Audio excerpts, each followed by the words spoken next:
Hello, children. How are you? I hope you are doing fine, and I'm sure that you must have revised last two lessons of history.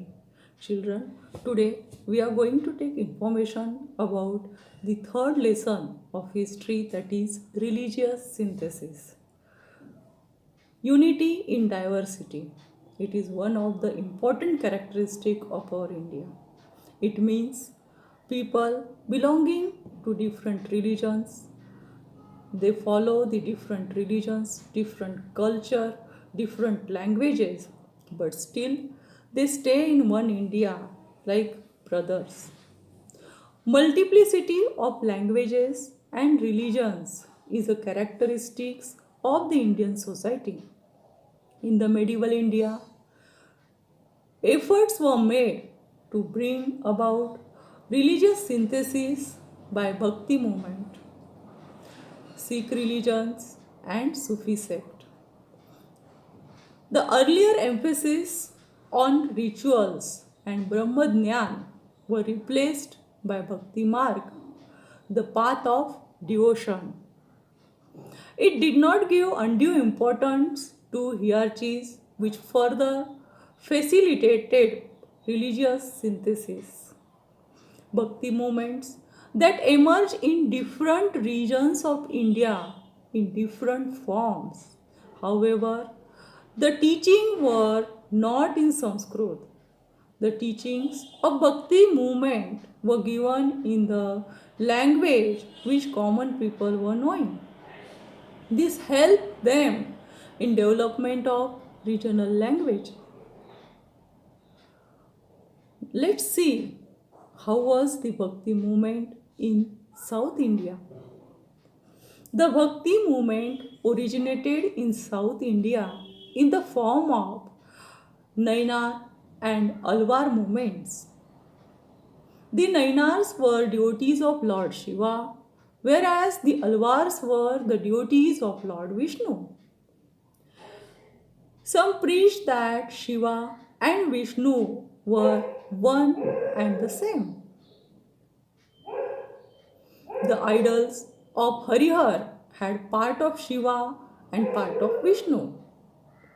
People from all stratas of society joined the Bhakti movement, which preached love for God, humanity, compassion, and mercy. The base of Bhakti movement in South was strengthened by Ramanuja and other acharyas. They gave their teaching that God is for all and God does not discriminate in human being. The teachings of Ramanujan had a great impact in North India as well.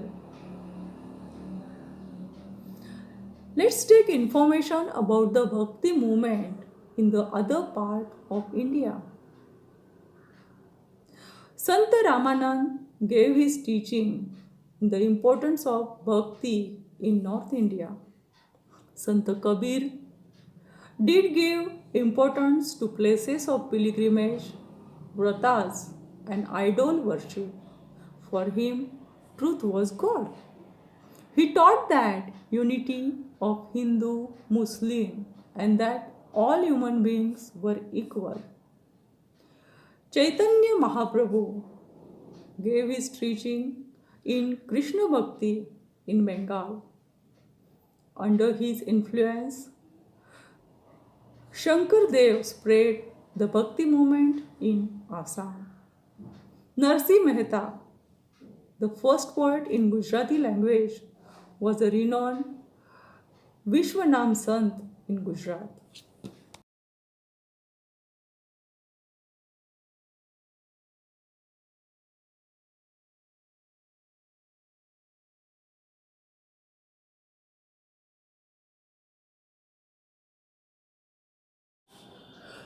Sant Mirabai, who belonged to the royal family of Mewar, immersed herself in devotion to Krishna.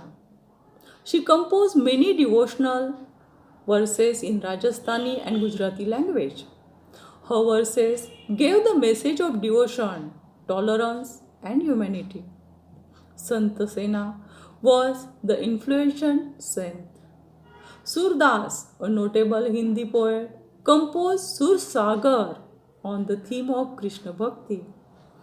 Muslim Sir Ras Khan, he also composed melodious devotional songs on Krishna Bhakti.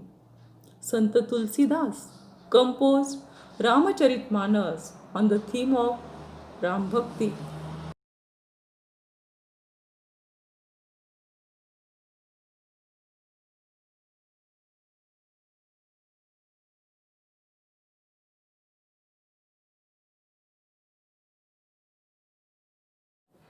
Sant Baseshwar, he organized Lingayat stream in Karnataka. He opposed caste system, stressed on dignity of labor, and encouraged women's participation in his movement.